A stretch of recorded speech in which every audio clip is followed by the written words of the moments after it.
Best ball player I ever saw, Richie DiCuccio at Monsignor McDougal, had a great bounce pass. He could bounce the ball any way you want. Best player I ever saw. And his brother was even better. Dice Murphy used to shake dice while he played ball. I've never seen anything like it. Best ball player I ever seen. Back in those days, you weren't allowed to dribble between the legs. If you did, you had to say a Hail Mary. He jumped up and he ate the net. He ate the whole net in one bite. He played at St. Keith. He played at Bleeding Martyrs. He played at Our Lady of the Furniture. He played at PS 1, 2, 3, 4, 5, 6, 7, 8. He played at Our Lady of Seasonal Depression. Herschel Rodriguez at St. Agnes School for Jewish Puerto Ricans. Johnny Tsunami, he used to be a surfer, but he learned how to snowboard. Johnny Cage, Shang Tsung, Noob Saibot. There was Sweet Peaches Robinson. He would have been better than Julius Erving, but he killed a guy with an ironing board.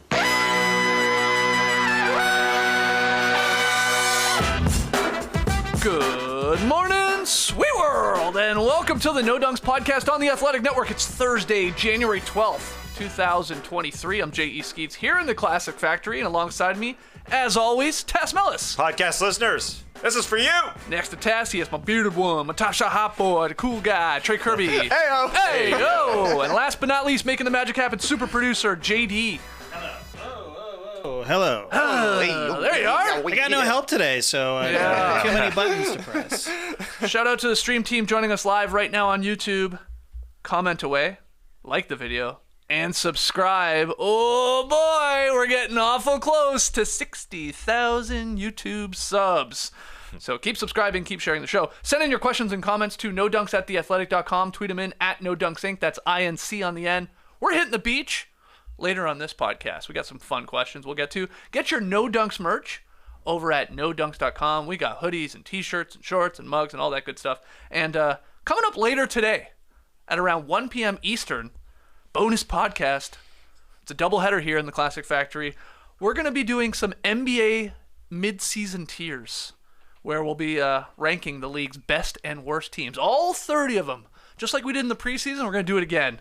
So again, that's around 1 p.m. Eastern, live on YouTube, and we'll flip it in to a podcast. But let's get to the games, and let's start with one that our guy TK was at last night. Drew Holiday, Lopez, helping the Bucks hold off the Hawks. 114-105. Our Slack channel was buzzing last night. Oh, it was buzzing. When the Bucks were up, what'd they get it up to? 24, 24, I think, was the biggest lead. Yeah, we were asking Trey, are you staying? Are you leaving? Like, what's the plan here? This is a big, big lead. And then we didn't hear from you. You went radio silent. Yeah. And the Hawks come back. They tie this thing up. And I'm like left wondering, is he there? What a Did mystery. he leave? Well, what happened? Well, Christian and Scooby were the halftime act. Oh, nice. And when Christian released Scooby from his holding pen, I transported back to the 1990s. My phone died. I had no access to any other scores or statistics, and I was sitting 2 seats down from John Koncak. It was wild times at the Fortress. Honestly, an ultra weird game. Like we said, the Bucks got up 24, and then they went ice cold in the second half. It looked like they just wanted to shoot jumpers after shooting 12 for 24 from 3 in the first half of the game. In the second half, they went 6 of 24 from 3. I went and checked the tracking data. Every one of their attempts was open or wide open. They were getting great looks, and they just could not make them until they finally started making them right at the end of the fourth quarter, just like Drew Holiday has been doing recently. Plays an odd game through the first 3 quarters, gets hot in the fourth to carry the Bucks over the line.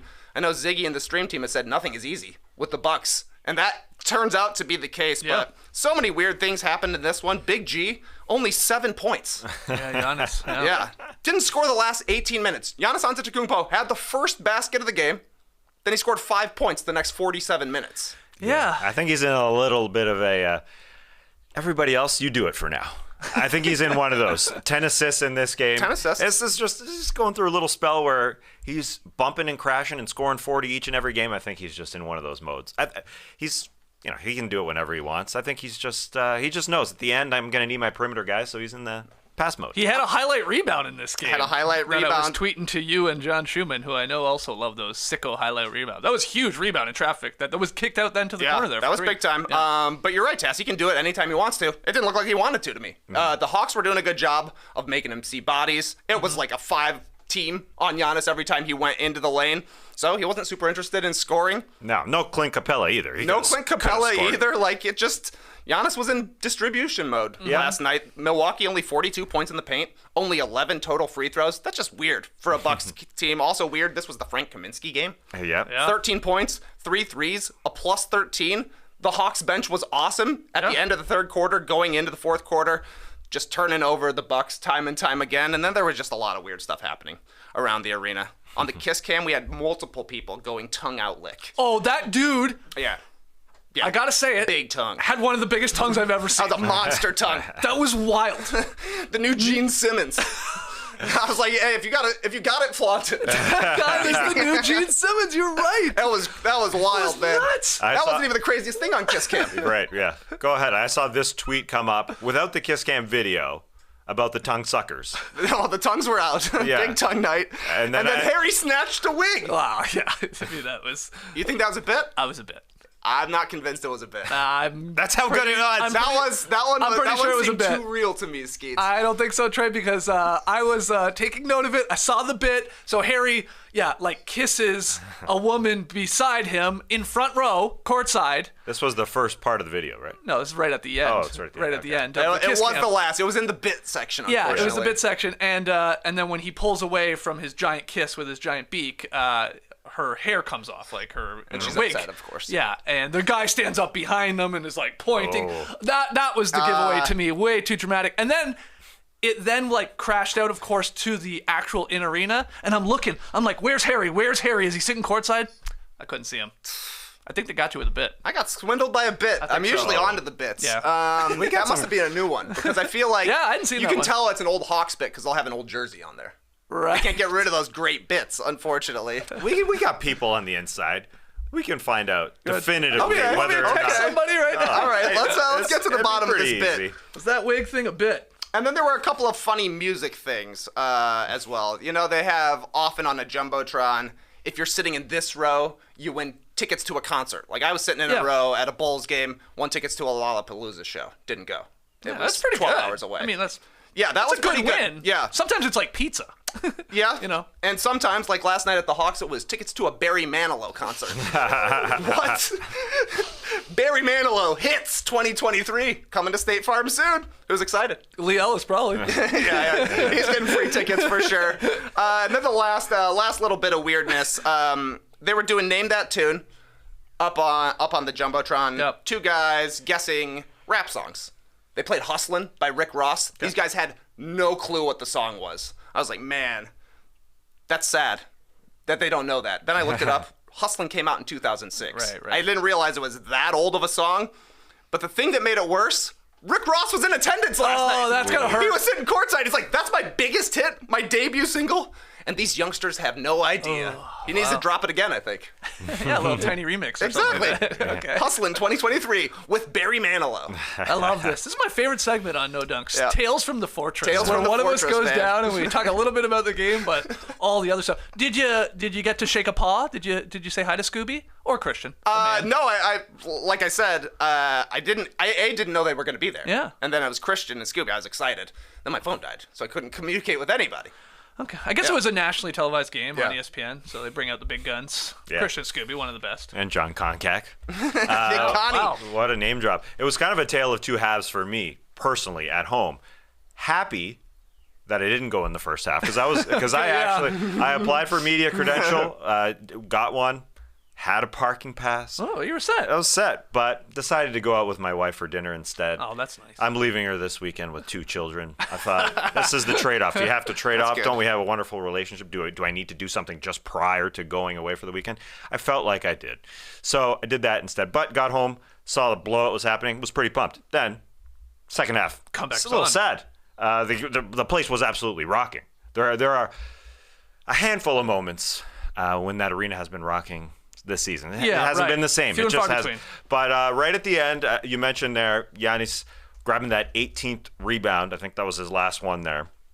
120 left over John Collins, where he just scrapped and got it. So it's not like he wasn't trying in this game, but he definitely was he had trying. like 18 boards. 18, yeah. 10 assists and 18 boards to go along with 7 points. I do think it was his first double-double without points to get to 10 in his NBA career. Right. And that was one of the best boards of the season, IMO. Great board. Just going over John Collins, passing out to Javon Carter, and then sealing the deal. We talked yesterday about John Collins potentially going to the Brooklyn Nets. That there's this rumor out there that they would trade Royce O'Neal, Joe Harris, a couple first-round picks for John Collins. The Nets need a true big man, and if they go small with John Collins, I could see this being a Nets-type move. We've seen in the past couple of years. They try Blake Griffin. They try LaMarcus Aldridge at the center spot. I think they legitimately need insurance for Nick Claxton, because if you do something like this, if you do something like a big man who's not a real big man in John Collins, I think these type of things would happen in the playoffs. It's just, it doesn't make sense to me totally. What about Clint Capella then? Sure, yeah. That's the type of big you're looking for. I know he can't stay healthy, which is unfortunate, but Yeah. that's the sort of backup big you're looking for? Well, take care of the board? Yes, in yes. theory. It would cost less. I mean, it would be ideal if he could shoot threes, this make-believe big man here. Now you want it all. Well, a big man. There's guys out there who can just shoot threes and play defense.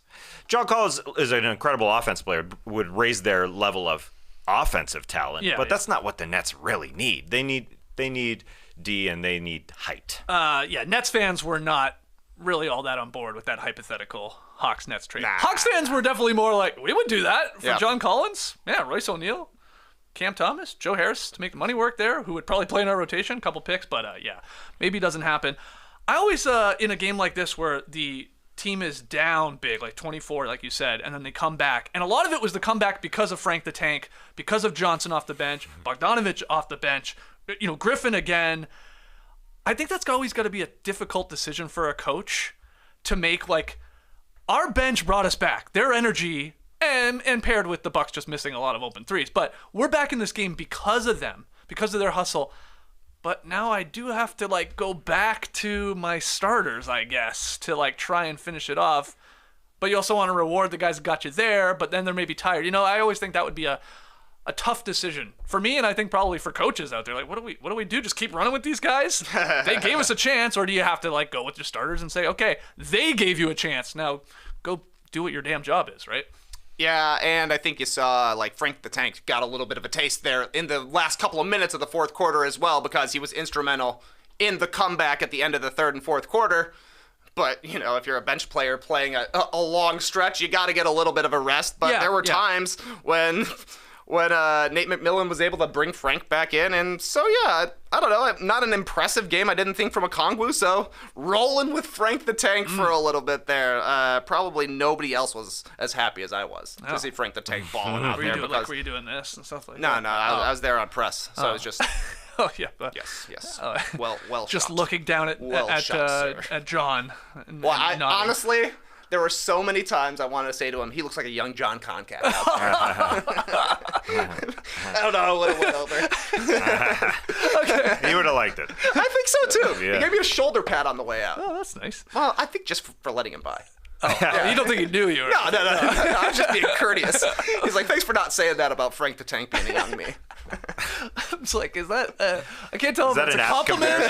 Exactly. I'm really racking that one in my brain. All right, let's keep it going here. Some other games. Jaylen Brunson, RJ Barrett coming back, helped the Knicks hold off the Pacers 119-113, and some unfortunate news for the Pacers in this and their fans.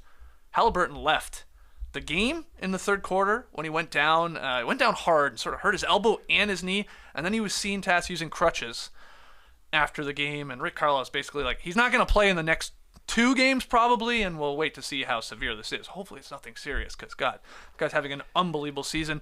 We think, I know Wally Zerbiak doesn't want to hear this, but we think he might be an all-star. Who knows if he starts or not, but probably an all-star reserve. But anyway, Knicks held on at the end. They had a massive lead, and the Pacers came back. They were up 25. And the Pacers made this game, Yeah, without a guy who seems to be sort of everybody's golden boy this season, Tyrese Haliburton. Mm-hmm. And hopefully it's not serious, and I say hopefully, but also it felt like it wasn't serious. It seemed like precautionary that the crutches were out there. Rick Carlisle implied that it wasn't serious, but they're going to be cautious here. Yeah. Wild to see the Pacers come back in this game from 25 to almost squeak out the victory. And it was in the last minute. There was funny stuff going on in Atlanta. There was funny stuff going on in New York. Quentin Grimes came in after not playing the entire fourth quarter. He left the game about a minute left in the third quarter. It was like real time, about 35 minutes that he said. Comes in with 1 minute left. The Knicks up 3. Buddy Hield shoots, tries to get a foul call, which was a bad move, and he's complaining that he didn't get the foul call. Pacers aren't getting back. They have a breakdown, don't get back at all. Quentin Grimes is leaking out. Just came back in the game. He's right beside the rim. They throw it up to him.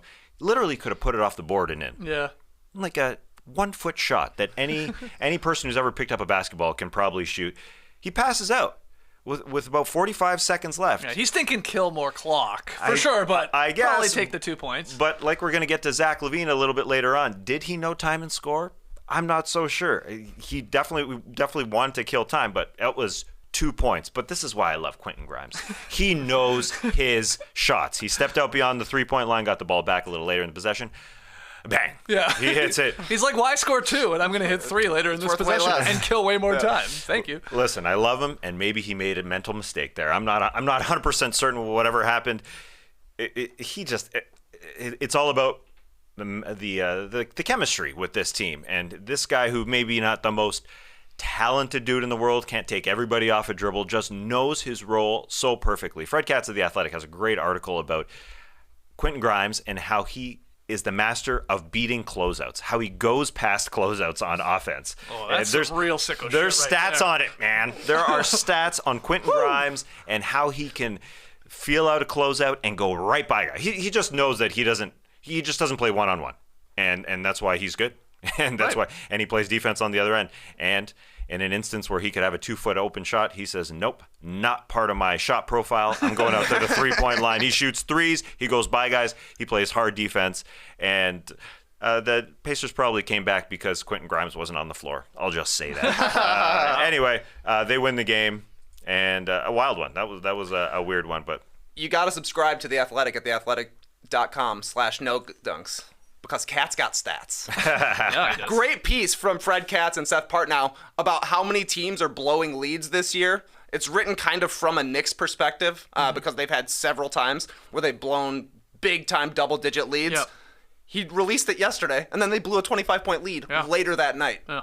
Subscribe up, people. Yeah, Buddy Hield Katz cut got it. stats. It was a 2-point game after one of the Buddy threes with like 3 minutes to go. But Jalen Brunson then took over. And it was 7 straight points from him. He had a monster game. Jalen Brunson in 2023 here is killing it. In the Knicks are 5-1 in the calendar year. He leads the Knicks in points per game, assists per game, and he's shooting 52.6% from the floor, 50% from 3, and I guess an abysmal 77.5% from the free throw line. But Brunson is he's on one. We should find out the fan votes for the All-Star game. The starters today, I think, will get the second return. So we'll see if those Knicks fans, showed some love to Brunson at least. Can't imagine he's going to be at the top of the Eastern Conference cards, but will he crack the top 10? And he's deserving, man, to be in this game if it is in a reserve role, because he's just played phenomenally for the Knicks. yeah, it's one of those odd things that I don't wish Haliburton to be hurt whatsoever, but sometimes when guys get hurt, other guys sneak in as injury replacements. It goes on the resume, and it's all right for everybody. But we're far away from the All-Star game, 5+ weeks. Yeah, let's hope it's not that serious. No. And you can. And he lost his shoe on it was a weird fall. Right. Part of it was because his shoe popped off. It was a hard fall. He tweaked it.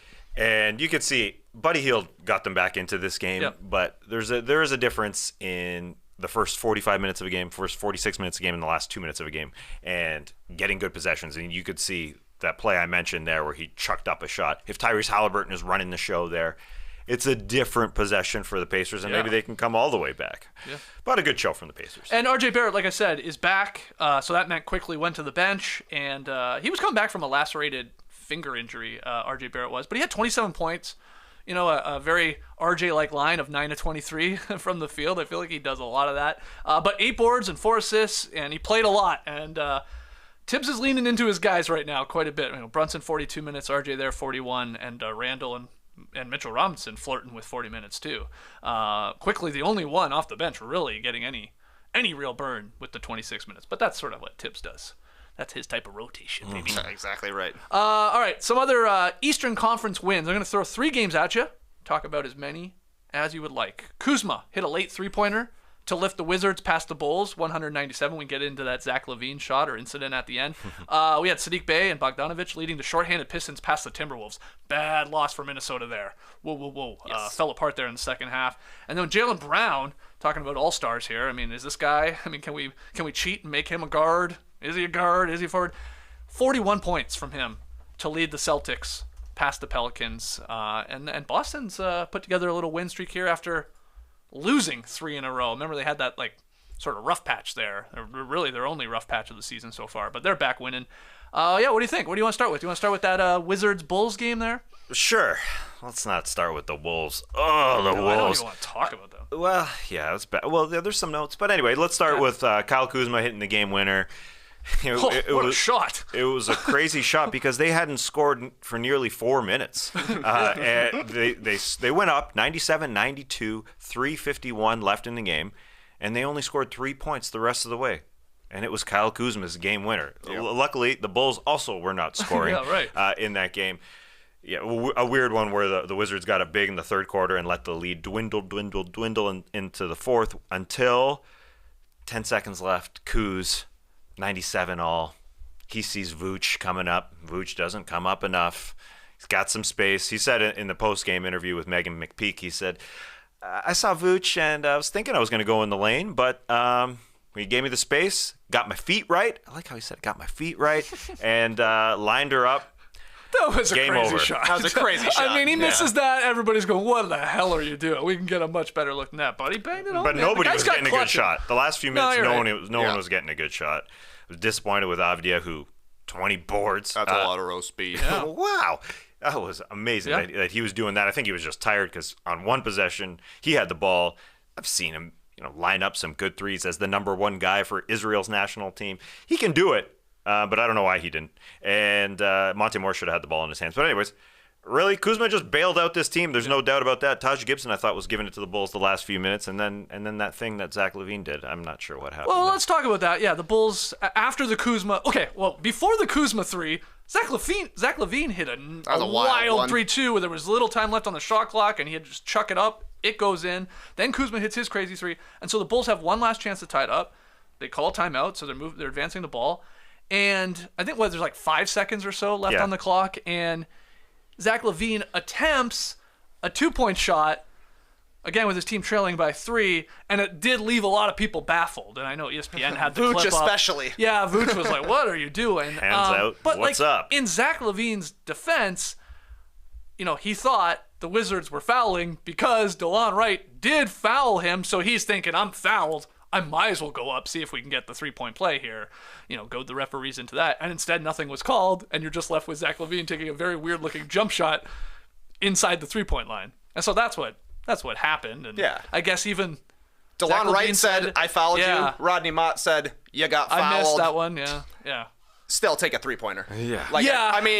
You need a 3 there. I understand the thinking of it. The Wizards had a foul to give, I believe, too. Yeah, exactly. So they were doing the classic, we're up 3, we're fouling, so you're going to have to reset. I mean, who knows how much time would actually went off the clock. They might have done it again, sent him to the line to shoot free throws. But you need a 3-pointer there.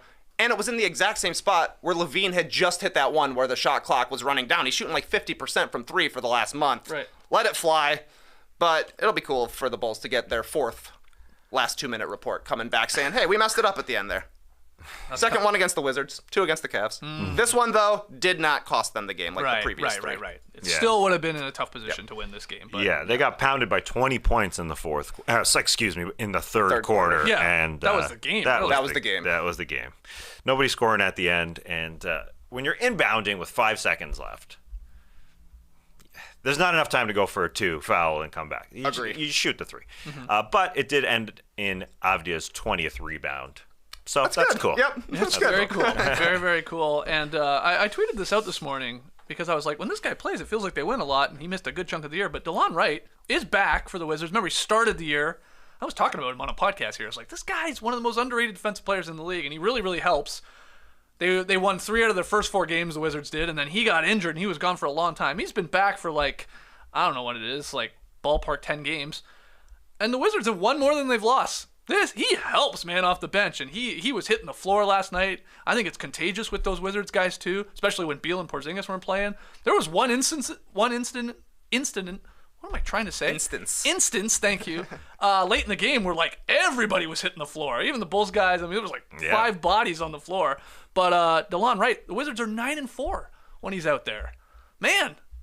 Is he at the MVP table? This guy's at the MVP table, yeah. No, he's really instrumental to their defense and giving them a little intensity on that end. But yeah, weird ending for sure. Hell of a shot from Kuz, who had some fresh ink on the back of his arm. He had the saran wrap on there, the plastic wrap. Yeah, he's literally playing with plastic on his arm. I saw that. Yeah, a bunch of tattoo artists, because I tweeted it out, were like, you shouldn't be playing with a fresh tattoo. Because of sweat and stuff like that. It's like, okay, fair, but... I would have loved to hear that conversation with Kyle Kuzma and Wes Unseld Jr. Hey, got to sit tonight. Fresh ink. I got a rocket ship tattooed on my shoulder. Yeah, I don't know what the tat was. I mean, he's got a lot, so he added to the sleeve there. But anyway, it worked out in the end. You want to talk about the Wolves falling apart real quick here? You got some notes? Well, they've had won 4 in a row, and I think they just said, that's enough. That's good. 4 is good enough. They didn't fight hard enough. But Anthony Edwards is battling through some injuries, and I think we always highlight guys that are sitting out. What the heck is going on? Stars sitting out in the NBA. Should highlight a guy that's played in every single game this season. He is battling through left hip soreness. He was actually ruled out of this game. He left the game, ruled out. Then they said, nah, he wants to play. He's coming back in. So I just wanted to highlight that, even though an abysmal effort overall. They were up in the second quarter, gave it all back to the Pistons, and they are the 4th worst third quarter team in the NBA this season. They lost the third by 13. That's where you can get the Wolves. They are like our Hawks here in Atlanta. They're just waving. They wave here, they wave there, they wave in the wind. They're good sometimes. Oh, like a wacky inflatable.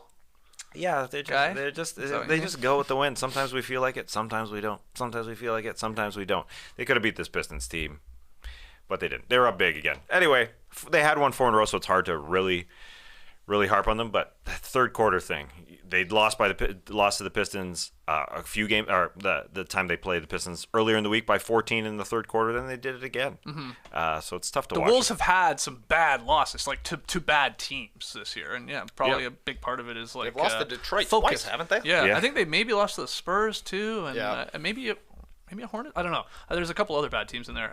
They are the Hawks. As for the Celtics, just to again show a little love to Jaylen Brown, 41 points and 12 boards. I know 41 points, like no one cares anymore, but still, what a game! And he shot 15 to 21 from the field. He is the first Celtic to have a 40-point, 10-rebound game with 70% shooting from the field since Larry Bird. Wow. 1990, Larry Bird. Yeah, I mean that's a high percentage. It's a high percentage for a 40-point game to go with the 10-plus rebounds. But yeah, again, like I said, they've won 8 of the last 10. Celtics they're fine. After we had that 1 week, we were like, oh, what's wrong? I mean, my God, when you got Brown and Tatum on your team that can put up 70 to 80 points, it's like that's a good head start against other teams. Your 2 superstars, your 2 all-stars. Jaylen Brown's averaging 27 a game and shooting basically awesome. 50% from the field, and he's the clear number 2 on the Celtics. Like, he's being overshadowed how good his season is because Tatum is such a good player. He's just relentless going to the hoop. Jaylen Brown is. Yeah. So, on the YouTube thumbnail, we've got Jaylen versus Jaylen on there. Mm-hmm. Jaylen Brown should start the All-Star game over Jalen Brunson. Yeah, he plays enough to me at the shooting guard. I know he does. Like, he's considered a guard as well on the vote. There you go. It should be him. A Haliburton, over a Brunson. It should be him and Mitchell. Ain't mad about that. No? Ain't mad about that. It will be weird, I will say, if Jaylen Brown starts the All-Star game and Jason Tatum does not because of KD, Giannis, and Embiid, which is in play. That would be weird, but possible. It's true. I hope we do see the Ys play together, and that's Jason with a Y and Jalen with the Y play together out there. I like calling them the Ys because why is there a Y in each of their names? I guess their parents have reasons. I like it. That's cool. Nothing wrong with that. I had one note about the Celtics after starting his first game of the season. Last game, Robert Williams sat out this entire game. They are preserving him for the postseason because he got injured last year in the playoffs and wasn't right. And they just want him fresh for 2 full months. They're really they just want that rim protection in the playoffs for 2 full months. Will he play tonight against the Brooklyn Nets? It's possible. I don't know. You never know, but they're so good with or without him. They haven't played with him for a chunk this season. They're that good. And on the injury front, on the Pelicans side, since Zion went out, they've lost to the Nets, Mavericks, and Celtics, and they beat the Wizards. They've got a tough schedule. They're fighting. CJ McCollum is fighting. When is Brandon Ingram going to come back? I know. I been a while. thought like a week and a half ago it was like he's playing tonight. Yeah, Right? it seemed like he's right there. And then it was like suddenly we haven't seen him. He's been out 7 weeks. He's out with a toe injury. Yeah. 7 weeks. Yeah, he hasn't played since Black Friday. I looked it up. Wow. Was he going for a door crasher really hard? Going for a TV really Sprained hard? his toe, going Sprained for a his toe? PS5. Re-injured his toe, Yeah. trying to get a big screen. Is that what you're saying? Is that what happened? Yeah. Yeah, I don't know. You never know. You They never know. could use him back at this point. CJ's doing all he can there offensively. Yeah, and it's tough. It's tough when you're in the West. They are still floating there at the third spot, I believe, the third seed. They got a couple games ahead of the Kings. That's right. Kings are in fourth. Let's slip them in here. The other games from last night, the Western Conference wins. John Morant scored 38 in his return as the streaking Grizzlies. They topped the Spurs. It got a little close, but the Grizz pulled it out. Jokic and the Nuggets just crushed the Suns, 126-97. Their 12th straight home win there in the Mile High City. And Sabonis nearly had a triple-double. Kings topped the very bad Rockets, and they are fourth in the Western Conference, the Sacramento Kings, and it's nearly MLK Day. Any thoughts on either of those games there, TK? The things that I noticed from this game is that John Morant had another massive dunk on Jakob Poeltl. Yeah, thrunk, really, but yeah. Kind of a thrunk. Yeah. And then in the post-game interview, he said Jakob Poeltl didn't get the memo. Started laughing about it. But he's also a great shot blocker, so I knew I had to finish with authority when I was in there. Okay. That was it back very a little funny to me.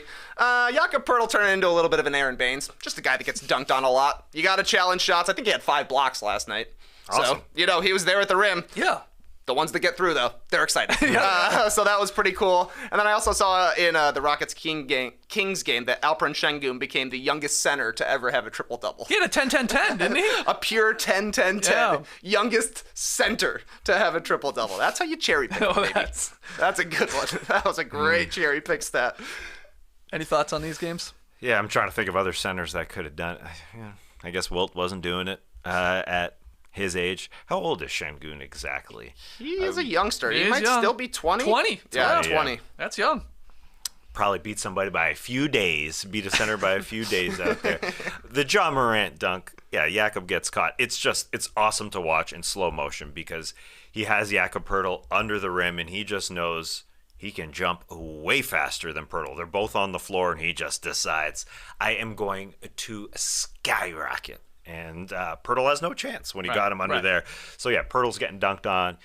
Poeltl, in a lot of trade rumors, 2 first-round picks is the asking price. Whoa. It's too much. I mean, I love me some Poeltl, but wow. But yeah, that's the asking price. But that's what's actually going around. Obviously, it's 4 weeks today. That price will go down likely to 1 first-round pick at some point. But ask high, and we shall see. Okay. And I like this from Mike Brown, Kings coach. Sabonis, like I said, nearly a triple-double. 25-14, he had 9 assists, so 1 assist shy. De'Aaron Fox, 24-9. Brown, just talking about this game, this is how you slip this in there. This is how you get your guys into the All-Star team. It starts with our 2 All-Stars. That's right. You don't even say their names. You just say, we got our 2 All-Stars. Sabonis and Fox, will they both be there? We're going to find out soon enough, couple weeks, but let's get those fan returns out, NBA. We could slip them into a C block here or something like that if you release them now. You never know. Otherwise, we'll talk about them on the Drop Podcast tomorrow. All right, let's take our first break. Towns was the previous record holder of the youngest center to have a triple-double. Okay. Nice. By how much did Şengün get him? I don't know. This report I'm reading on a Turkish website. It's in English, so I can read it. Okay, good. Doesn't give the dates. He just got him. Yeah. He's younger. He's younger. All right. We'll take our first break. When we come back, we're going to hit the beach to answer some of your questions. Don't go anywhere. I personally could get used to not walking into a clothing store ever again. I think the last few years has changed me, and maybe it's for the better. Because I took Stitch Fix's quiz where they determine your style, and honestly, it was pretty fun. They just show you pictures. I like that. You just select. Like that, don't like that. Like that, don't like that. Like that, and it gets, from more general to more specific to your style. and it's easy. Just answer a few questions about what you like to wear, what you don't. No top hat, please. Stitch Fix, no thank you. Easy. And how open you are to trying new styles. Then, Stitch Fix's experts, they go to work. Yeah. They find items exclusively for you. Every piece is handpicked for you and is unique to your size, style, and in your budget, making it the best way to discover clothes that make you look and feel your best. They send you 5 pieces you try on at home. You do a little fashion show for your loved ones. Keep what you love and send back what you don't. It was easy. Return package was so easy. Big bag. I threw it in there, shoved with a thing I didn't like in there. Done. Actually, I did mess up. I forgot to shove one more thing in there. I didn't do a great tape job, so it was easy to get a second thing in there. All good. Send it back. Plus, there's no subscription required. Try once or set up automatic deliveries. There are no hidden fees ever. Sign up today at stitchfix.com/nodunks to get $20 off your first purchase. That's stitchfix.com/nodunks to get $20 off your first purchase. Limited time offer. Purchase within 2 days of sign up. If you own crypto and leave it on the exchange where you bought it, sorry, that's a crypt no. We've heard the news lately. Exchanges closed, accounts frozen, SBF, FTX, OMG. We're learning the hard way. Crypto on an exchange is not really in your control. So get yourself a secure crypto wallet and control your crypto yourself. Like, I don't know, how about ZenGo? The simple and secure crypto wallet with everything you need. Some factoids for your consideration. 1. The ZenGo wallet is fully recoverable, so say goodbye to lost coins. Yes. 2. The ZenGo wallet is a hacker's nightmare. ZenGo uses 3-factor authentication, including 3D biometrics, so no one can access your wallet but you. Got these hackers shaking in their digital boots. Suckers. And 3. ZenGo recognizes we're all at different levels of our crypto journey, so they built live support 24/7 with real people directly into the app. Keep your crypto and NFTs safe with next-gen tech the big guys have been using for years, thanks to ZenGo. Download the ZenGo app from the App Store or Google Play. That's ZNGO and use code NODUNKS to get 0% fees on your first purchase of up to $1,000 when you select Banksa as your purchasing option. That's code NODUNKS for 0% fees on your first purchase via Banksa. Terms and conditions apply. See site for details. All right, here in the Classic Factory, thanks again to everybody joining us live on YouTube. Hit the like button. Take a sec. Do it. Hit the thumbs up and make sure you've subscribed so we can get to 60K by the All-Star Weekend. But let's hit the beach.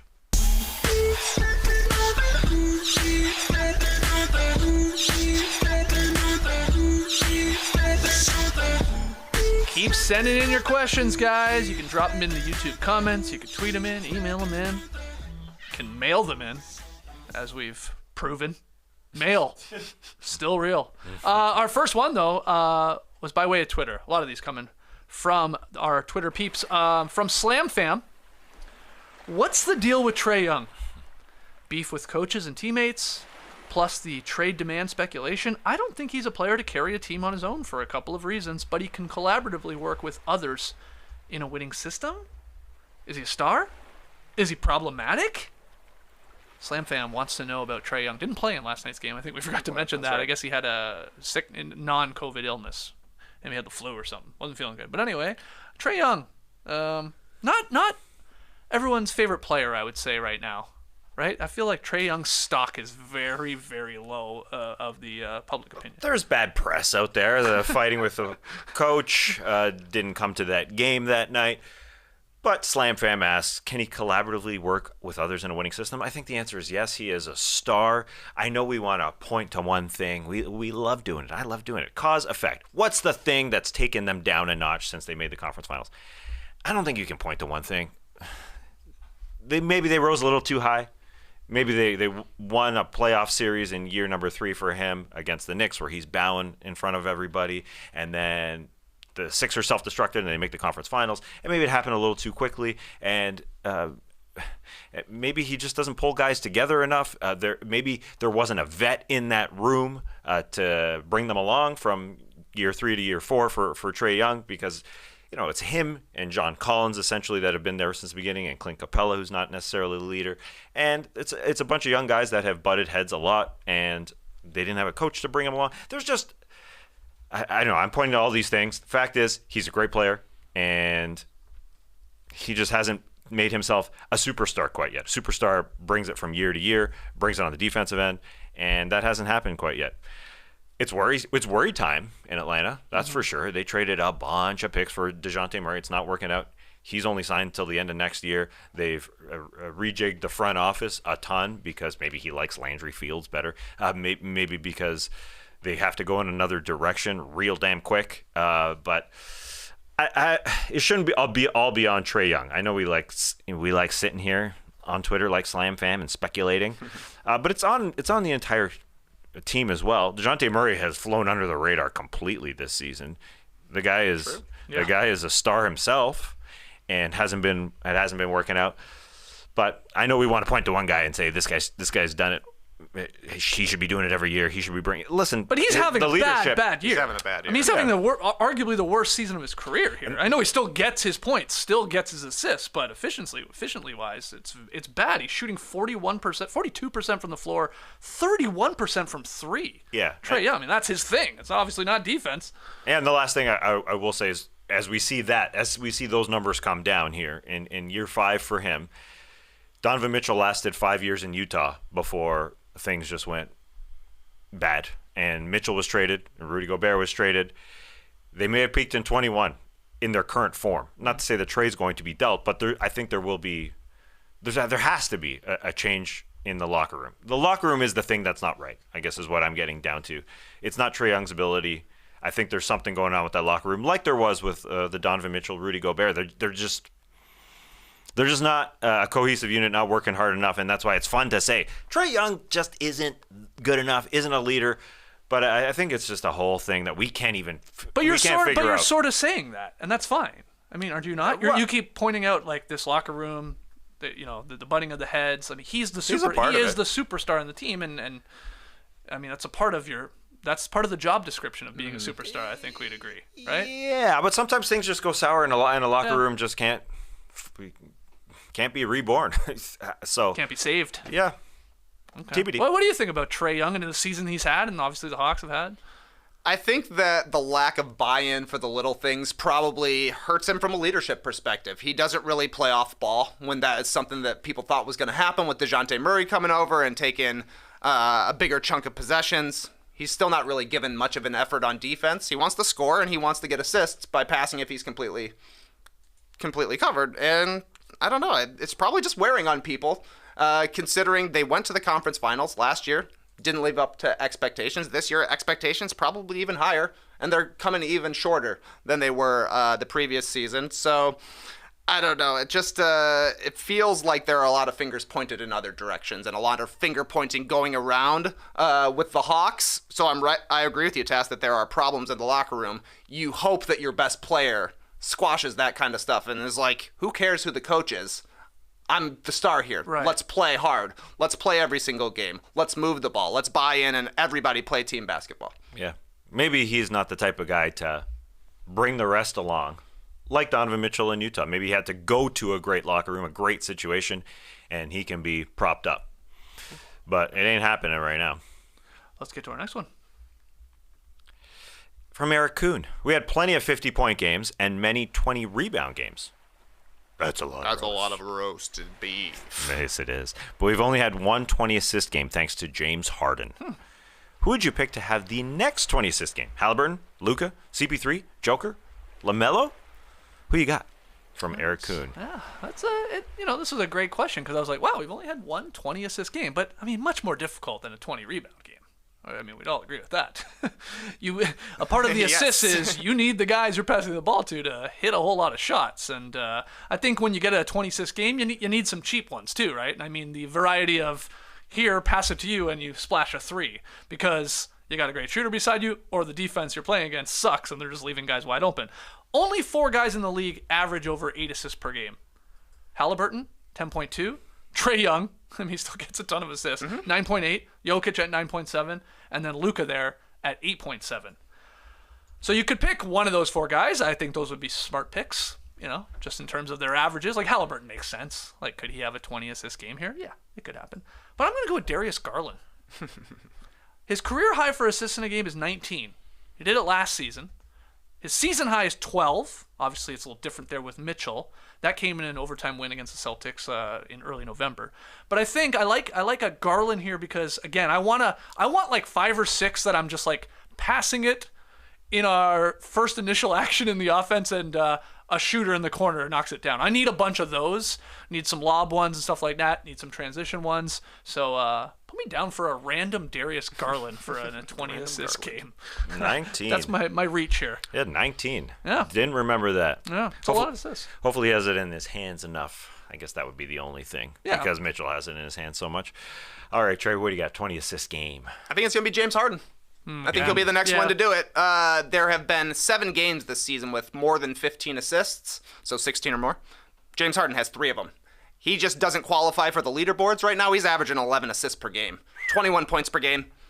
He deserves some all-star buzz, to be quite honest. Yeah. James Harden does. He's played 4 fewer games than Joel Embiid, so he's been just as big of a part of the Sixers' success recently as Harden or as Embiid has been. So I think Harden will be the guy. Jokic and Doncic, they could certainly do it, but that's just kind of if their shooters are hot, and that happens for both of those teams. My off-the-board pick would be Marcus Smart. Celtics are a team who can get super hot from 3. He's a pretty creative passer.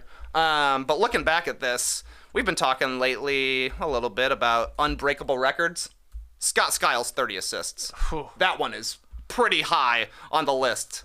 Rondo had 25 in 2017, and that's really the only thing close in the 2000s. Rondo had another 24 assist game, but the way they count assists, it's changed a little bit, I do believe. 227 times ever a player has had 20 assists in the regular season. That's not very often. No. Just looked up Marcus Smart's career high assists. He had 15 this season. That's his career high, so that's a good pick. Makes some sense there, but Harden is, if I'm betting on this to have the next one at least, I would go Harden. Yeah. And you want to, like Scott Skiles, you want a guy who has the ball all the time. And Harden has the ball all the time. I think that's and he's going to pick and roll with Embiid. There's going to be a million points that he's going to kick to corners. Hope, Tobias Harris knocks down a couple. Couple in transition to Maxey streaking ahead. Yeah, I mean, that's why. He's just a great playmaker. He's incredible. He's one of the best ever, if we're being completely honest, at playmaking, I think, the way he passes. And that's a slight difference, I think, than the 90s. Other guys bring up the ball a little bit more. Then there used to just be one point guard, one guy brings up the ball. Yeah, because 3 guys on the floor with you, they couldn't even dribble. Yeah. Right? That's true. A lot more 33? skills. Is that what, 30? What was 30. 30, yeah. Yep. Flat 30. Oh, my God. No, that's tough. I'll throw another guy in there. Okay. Definitely not as likely as a Jokic or Luka, but I think Jimmy Butler could do it because like Giannis yesterday, I think Jimmy Butler could get a little peeved at times and just say, I'm not shooting tonight. He'd be the kind of guy to say, I'm not shooting one bit. Is this offense going to get going one day without me? Do I have to save the world? So he'll just pass he could go a game because Jimmy likes to do these wild things where he shoots like 0 times. I was going to say 5 times, but I think to have the notoriety of being the guy that shoots 0 times would be something that Jimmy would strive for. The problem is the Heat are like one of the worst offenses in the league and can't hit threes for the most part. Well, that could low percentage. That could push him to say, "I'm pissed. Let's go. I don't want to bail this team out all the time." And then he could get a new nickname. Jimmy gets assists instead of Jimmy gets buckets. What do we call 20 assists? Applesauce, right? Applesauce. Yeah. Only Harden has applesauce? This season, at least? Wow. Let's hear from you out there in the stream team. Everybody listening later, who's your bet? Look into your crystal ball. Who's getting the next 20 assist game? Or does it even happen for the rest of the season? Wow. Next one here from Professor K. What team will move up or down the farthest in the standings by the end of the season? So we're looking at it right now, TK. Who do you think, where they are currently here, January 12th, by the end of the year, by the end of the regular season, has dropped or risen the most spots? This is a very difficult question. Yeah. There's a lot of candidates out there, aren't there? 30 candidates, to be quite honest. I think the Lakers are going to rise. I do. They've been playing pretty decent basketball. Anthony Davis will be healthy for a chunk of the season at some point again. Theoretically, they could make a move. And I think that teams like Utah, maybe Portland will turn into sellers as we get closer and closer to the deadline, which leaves some spots in the top 10 seeds of the Western Conference. So I think LA has a chance. And we've talked a little bit about how the Warriors should be poised to make a run in the second half of the season, getting Curry back, getting Wiggins back, and hopefully giving a little bit more effort on the road. So a couple of championship caliber teams, or recent champions at least, in the Lakers and Warriors, I think should be rising. I mean, Lakers is a strong pick. They're 4.5 games back from those Kings in the 4th seed in the Western Conference. They're currently 11th, 12th, the Lakers are. So they could, 2 good weeks of basketball there, I guess, jump up a whole lot. But that's if you believe they can get AD back, everybody stays healthy, and they can continue to play at the level they are. Who Sure. are you going with? The Lakers are the pick. I totally agree, especially with LeBron James going into All-Star Weekend here, where he should pass Kareem Abdul-Jabbar before All-Star Weekend. He's going to have a good month. Do you think that's going to happen before All-Star Weekend still? Eh? He's going to, he's know. got to go for it. I think he would like to have All-Star Weekend be about LeBron James. That's why he's going to do it on the game before All-Star Weekend against the Pelicans. I think that's what'll happen. And Anthony Davis could come back too. Oh yeah, he's pretty good. They're playing hard, and they've got great players when they play. So, considering the standings and how much they could rise, as you pointed out, they're just so tight. That's the pick for Professor K's question. Yeah. It's tough to like convince yourself some of those middling teams in the East could like really jump up to sort of the top of the Eastern Conference. Like, I can't see it. I'm like really talking like Hawks, Bulls, Raps, Wiz. Like, no. I mean, maybe you can convince yourself the Miami Heat could do that. They're 22-20. Sure, maybe. But I think the Lakers or Warriors makes the most sense for this pick. And then it's also difficult then to pick one of the top teams and go, well, who's going to suck here in the final couple months? Like, I don't know. The Pacers are dropping. That high is not as high. The Knicks jumped over them last night there in terms of the their season series. They're tied 23-19, but they took both games against the Pacers. The tiebreaker could be big. Oh, it could be very big. Right now, the tiebreaker would give the Knicks the 6th seed and a real playoff spot, and push the Pacers into the play-in. Tiebreakers in January. Who would have thunk it? What else we got? All right, next one from Eric Schultz. Is Dwayne Dedman's Theragun, the massage gun, if you don't know what a Theragun is, the funniest thing anyone's ever thrown at work? Yeah, he tossed it on the floor. He got a game, by the way. Good. Yeah. I think that's right. Suspension. Sure. So what's the strangest thing you've thrown/seen at one of your former jobs? So, and how much does a Theragun weigh? We gotta really get to the bottom of that, remember? Yeah. They gotta have dimensions on their website. I mean, you said 20 pounds, I think, and everybody was like, that's probably too much. You're right. You're right. It's a thick handle, but it's probably not that heavy. It's only, I thought it was more than $600. I thought it was more than that. That's the Pro. The Pro is $600. Anyways, I didn't read the email correctly. I omitted a word because I thought it was an extra word, but you've thrown/seen thrown. Yeah. Seen thrown. I said you've seen. But anyway, it doesn't matter. Have you seen somebody throw something as big as a Theragun? Well, that's what I wanted to get. As big as a Theragun? That's big. No, it's a good size. I've told both of these stories before, so I don't want to like bore everyone, but like the two things I've seen thrown at my previous jobs were, one, when I worked in a restaurant as a dishwasher, a saucepan got chucked at the back of my head. Ooh, and the kitchen stopped. It was from the main chef, like it was the head chef, and it was like, whoa. He just clocked this kid in the back of the head. Like, what's this kid gonna do? And like, play it cool, I had a talk with him later. I've told that story before. Anyway, so a saucepan to the back of the head. And then the other thing is when I worked on a garlic farm for a summer, me and my buddy Kieran, shout out to my buddy Kieran, we would like clip the roots off of the garlic, and instead of like just putting them in a basket beside us, we like, of course, we're both basketball fans, like set up baskets all over the place. And just chuck garlic all day. Chuck garlic. Cut and chuck, keep score. Like far away. Like we're on a farm. Like we were shooting like it was dumb. We're ruining the garlic probably. Like bruising it, I guess, a little bit and stuff. Oh, you were throwing the straight up garlic cloves. Yeah. I thought you meant the leftovers. No, the bulb. We're throwing bulbs out there. You're a wild man. Yeah, man. That was fun. Ruining the garlic. That sucks. I mean, I don't know. You can almost argue it maybe brought the flavor out more. Smash it. You have to release the Allison. Yeah, that's right. So Absolutely those got are my to. two answers, like I've shared before on this podcast. Well, I think you might be mistaken, Skeets. What?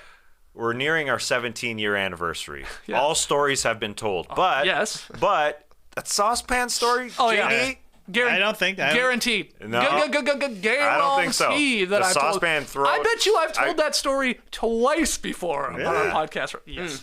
I know you call yourself the best dishwasher in the world, going back to your restaurant days, but I don't think you've. Somebody in the talked stream about- team let me know. I told that story not too long ago, like in the last couple years, for feel another like rapid fire answer. It was like, it was. I told the whole story too about how awkward it was. It went like dead quiet, and then I ended up talking to the chef like way later that night. He was in his office. The guy was an asshole, right? Obviously.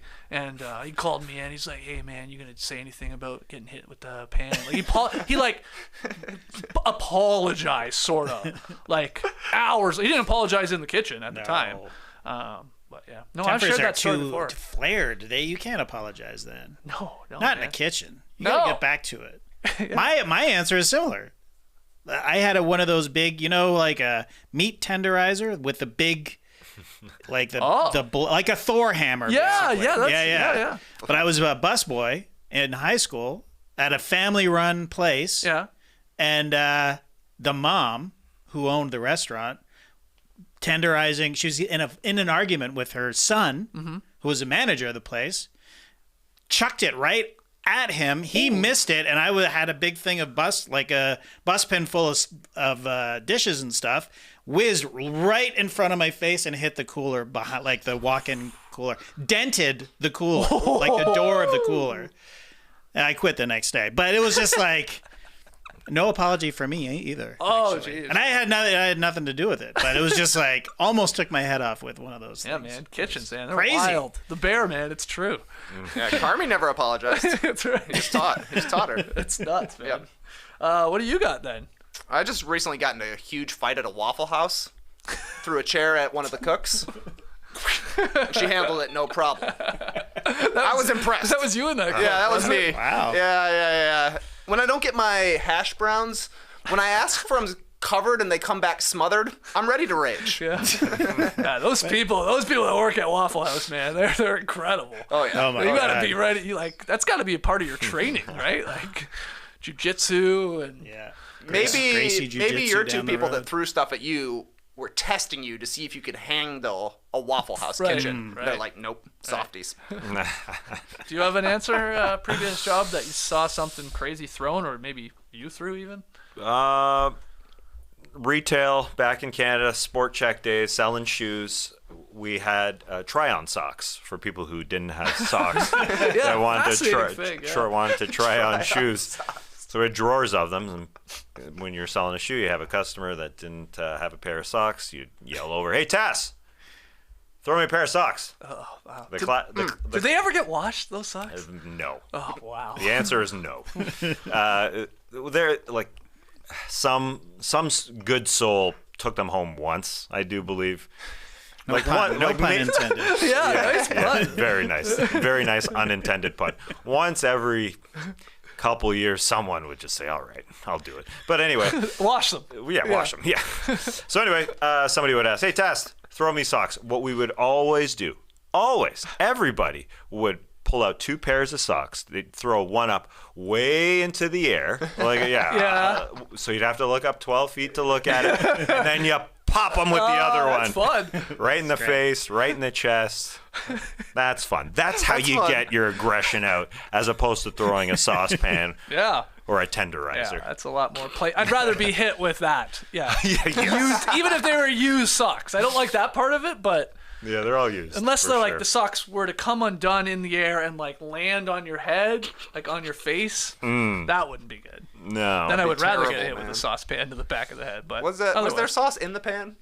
I mean, I don't. Yeah, probably. know. He had just used it. Just curious. Yeah. More than anything. I think it was like he picked it up with like the tongs, from what I was told. What? So it was hot? Yeah. I mean, there was a hole on. Man, I have told this story many times. I But have never heard this you story don't before. listen to me. That's also true. That is very true. there was a big argument going on between the kitchen and the front of the restaurant, like the waiters and stuff. It was, I don't know what was happening. It was like a fairly nice restaurant, like for Stratford. And, they were going at it, like tempers were obviously flaring. And then I think he used his tongs and like in a fit of rage, whipped it over. I'm on sort of the other side of the kitchen. It's not huge though. And it went sailing past people on the line and then bang, hit me in the back of the head. Yeah. And you were on his team. He wasn't throwing it. I was on his team. Yeah. That was the crazy part. And that's why everybody just stopped. Like, whoa, what has he got to do with it? This guy's the greatest dishwasher we've ever had. We can't lose this guy. This guy, it's spotless in here. Final one. Can't imagine you as a dishwasher. Oh, so fastidious. Love that job. Oh, it's the best job in a restaurant for sure. So good. You don't have to deal with anything else. Yeah, exactly. For the most part. Only thing is, in another kitchen, I hated this guy. His name was Philip. I almost said something I shouldn't. Anyway, I hated him. He would always get on us like they want their plates cold, right, for desserts. Yeah. And so it's like if we don't have enough plates in this damn restaurant, then like I can't take these hot plates out of the dishwasher. I'll get them in the freezer, but man, it's got to play its part. They got to cool down, man. I don't know what you want me to do. Buy more plates was the answer. Yeah, that's always. on the owner. Yeah, that's on the owner. Yeah. Philip, slob that guy. Ugh. I would have never wanted to eat his food. It's like sweat and like spit probably is falling in food left and right. Could you make a good slobby Phil? Sloppy Joe? Yeah, didn't work out. Sloppy Phil. That's A sloppy Phil. All right, final one. Reach. Final one. No, it's good. Joshua Fletcher. How many wedgies y'all getting in a pickup run in a season? Which is like a year, according to Joshua. How do you get them down? Another ball, broom, ladder, hops. My regular run meets twice a week. And I vaguely remember about 3 wedgies in one full year. But Trey, do you have an answer to this? That seems kind of accurate to me. Yeah, 3 feels to right. 5, maybe if you're having a sticky year. How do you get it down? Always a ball chuck, I think. Because I'm never volunteering to be the guy to jump up there and get it. There will be some Somebody's people gotta in our try. run Somebody that tries. usually try, and we got a couple of guys that can go get it, but I always make like I'm going to get my phone to take a picture of it. so you don't have to do Yeah, it. this guy loves wedgies. We don't want to interrupt him. Yeah, he's the tallest guy out here. It would be simplest for him to get it, but they don't know how weak my fingers are. I want to know if this include is this just game wedgies? Because I feel like more wedgies occur when people are warming up and we're shooting around. Yeah. Not a lot in the games that I can remember. Maybe The shooting's too good out there. Yeah, we're too good, or we're too bad that we don't even come close to missing, or we don't even come close to like getting it close to going in. That sort of makes sense. You're right. Yeah. Yeah, I think 2 or 3 sounds right. Sounds right. Yeah. And no ladder though. No A ladder, that would be really funny. Usually there's Get another a cherry ball. picker. Hold on, B-Rose, I got it. Well, just a second here. Pop it out. Come on down. You got to drive Play it ball. all the way Play back ball. to the corner. Great questions, guys. A lot of fun. Keep sending them in. NoDunks@theathletic.com. Tweet them in at NoDunksInc. Your NBA cues, your NBA adjacent cues. We love them all. We're going to take one more break. When we come back, pick 'em results and tweet of the night. If you rang in the new year with someone special and 2023 will be a new chapter in your relationship, Indochino is ready to help you look your best on your big day. With a variety of customizable details and fabrics, Indochino can help you create anything from made-to-measure blazers and suits to a custom tuxedo, all with no tailor necessary. I've got my sister-in-law's wedding coming up in May. It's finally happening after years of being canceled because of the pandemic and stuff like that. And I'm in the market for a new suit. Because I have suits, and they're fine, they look okay, but I think they're getting a little too tight. Uh-oh. And I feel like if I'm gonna be out there on the dance floor, like cutting it up, like something's gonna rip. So it'd be hilarious, but I also don't want a ripped suit while I'm dancing at my sister-in-law's wedding. that's a good Because I point. get down out there at a wedding. So, You drop it low? hell yeah. So it's back to Indochino for this guy. I custom ordered a short sleeve sort of dress shirt last summer. It was a banger. Just getting compliments on it left and right. So back to Indochino I go. Gives you everything you need to create a custom suit that's right for you. Shop online by setting up your measurement profile and choosing the fabric and customizations you want. If you prefer an in-person experience, I get it. Human touch. It's nice. Just book an appointment at an Indochino showroom and work with an expert style guide to take your measurements and walk you through your options. And then you just sit back and you wait while your suit is made for you and it's delivered straight to your door. If you're ringing in 2023 with wedding bells ahead, either your own wedding or one where you have zero responsibility like me and just need to kill it on the dance floor, start planning your custom look with Indochino. Go to Indochino.com and use the code NODUNKS to get 10% off any purchase of $3.99 or more. That's INDOCHINO.com. Promo code NODUNKS. Copy here says a lot of guys want a better sex life. A lot. More like all. Show me a man who says his sex life is perfect. I'll show you a liar. We all know guys like that, right? Yeah, man. And up to, but we don't hang out with them. And up to 50% of men have symptoms that get in the way of wanting or enjoying sex. That's 50%. So if that's you, you're not part of the minority. You are part of the majority. And Roman is here to help. Roman is the digital health clinic for men, addressing a variety of sexual health needs and offering genuine medication that helps achieve and maintain your sex goals. For instance, in men with low T, I didn't know that's what it was called, getting testosterone levels back to normal. Low T, get it up to high T. If you get it up to normal levels, that can help increase your libido. And I think this is cool. Roman offers a testosterone test, which includes lab processing, and if it's appropriate for you, treatment for low testosterone. Complete an online visit detailing your symptoms and medical history. A U.S. licensed healthcare professional will review your information and make a personalized treatment recommendation. Roman will ship your treatment in discreet packaging with free 2-day shipping if prescribed. At Roman, no waiting rooms, no hassle, just straightforward experience from the comfort of your home. And if medication or testing is appropriate, we'll send it directly to your door, everything within 2 days. To learn more about how you can achieve your personal sexual health goals, go to ro.co/athletic to get 20% off your entire first order. Go to ro.co/athletic today. Guys, let's talk about Athletic Greens. Yes! It's a pretty cool product. Says it right in the copy there. If you're looking to get better gut health, more energy, or have a stronger immune system in a really easy, natural way, you gotta check out Athletic Greens. With one delicious scoop of Athletic Greens, you're absorbing 75 high-quality vitamins, minerals, whole food sourced superfoods, probiotics, and adaptogens to help you start your day right. And I personally was super diligent about taking my AG1 Athletic Greens. In the weeks leading up to my big trip, I went to Europe, 16 days. I was not going to get sick before or during that trip. Everybody else in this family, sniffles here, fever there. They all went down. Me? It was like wearing a shield, a protective coating over my immune system, my body, because I got nothing. I spent like 4 hours in the Winston Churchill war rooms. My family outside hacking and coughing, waiting. Where is this guy? I was like, it was great. It was awesome, and thank you, AG1. And I'm not a multivitamin guy. I don't want to take pill after pill. Have you seen people take handfuls of pill just all at once? Yeah, that's me. Really? Yeah, no problem. How? I don't know. It's like my superpower. I'm pill man. Amazing. I'm impressed. Okay. I'm impressed. It's really weird. Me, I'm a one sip. One sip. Athletic Greens, you don't need to do that. It's an elixir. You put it in water, shake it up, drink it down, you scull it, you chug it.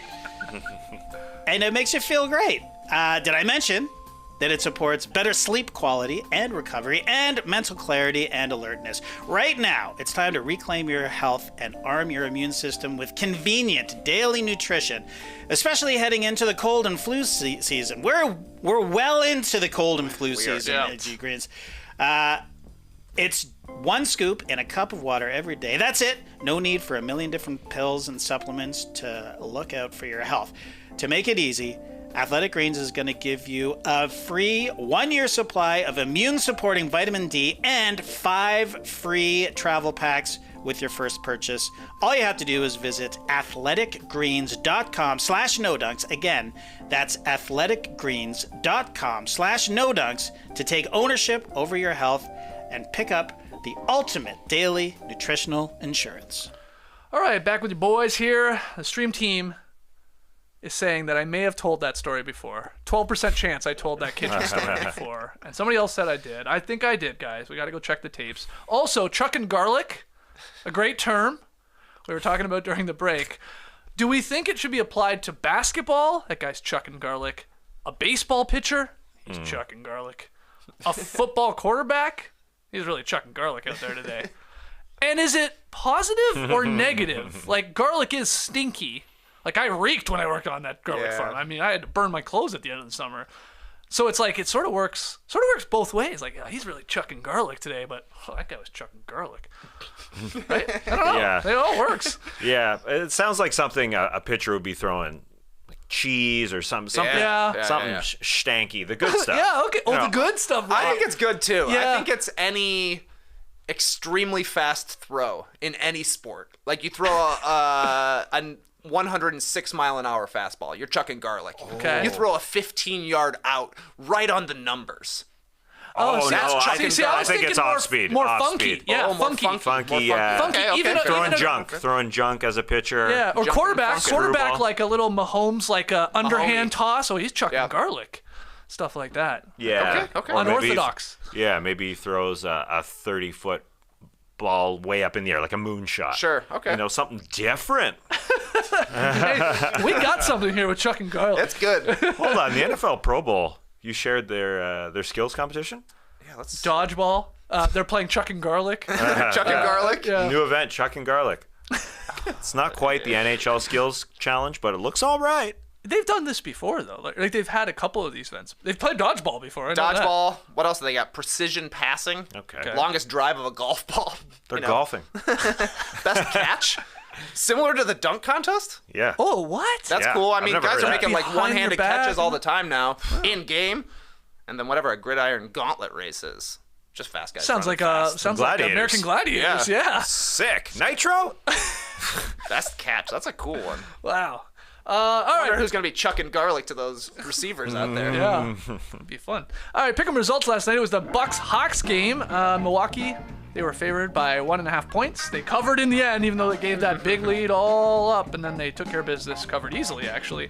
So that's a win for me and Trey. I'm 3-5. Trey 6-2. Tass, with the L, you had Atlanta, so you're 3-5. We're tied right now, Tassie.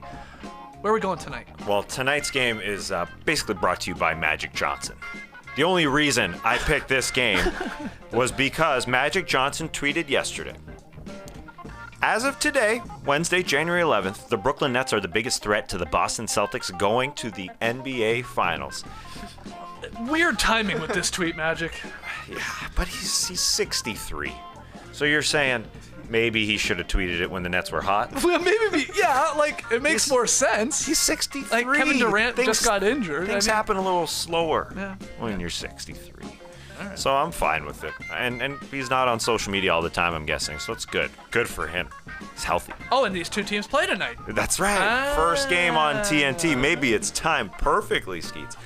1 versus 2 in the East. So, Magic, technically correct.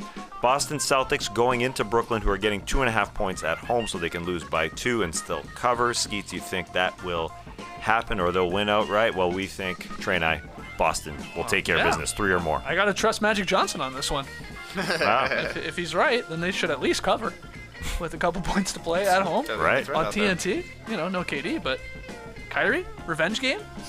Does Kyrie care about such things? Yeah. Yeah. Take it out on those Beantown boys? He's gonna have his jersey hanging from the rafters there. Boston. I saw the commercial, yes. We talked about risers and fallers. Beach stepping. The Nets are a team to watch here with Kevin Durant out, obviously. The guy's been playing at an MVP level. They're going to be missing him. A huge part of their offense, also a huge part of their defense. And now we're talking about Kyrie Irving leading the team here for a month. So I got my eyes on you, Nets. Okay. Let's see if Magic's right here. Totally. And when I always talk about their lack of size, you do have to remember Kevin Durant's probably their center at times. He's a 7-footer. He guards the rim Yeah. at times, and he does that well. But this team fell apart against the Celtics in the playoffs last year. They have played once this season, and the Celtics did win Did they? Was it close? by 11. Oh, okay. All right, we'll find out tonight. Hopefully it's an entertaining game there on TNT. Let's get to Tweet of the Night. Tweet of the night. Wow. Twitter. I mean, I assume Magic Johnson is also not tweet of the night. No. No. There's another tweet. There is another tweet. This one comes from former NBA player and current TV personality of the Utah Jazz, Mike Smith.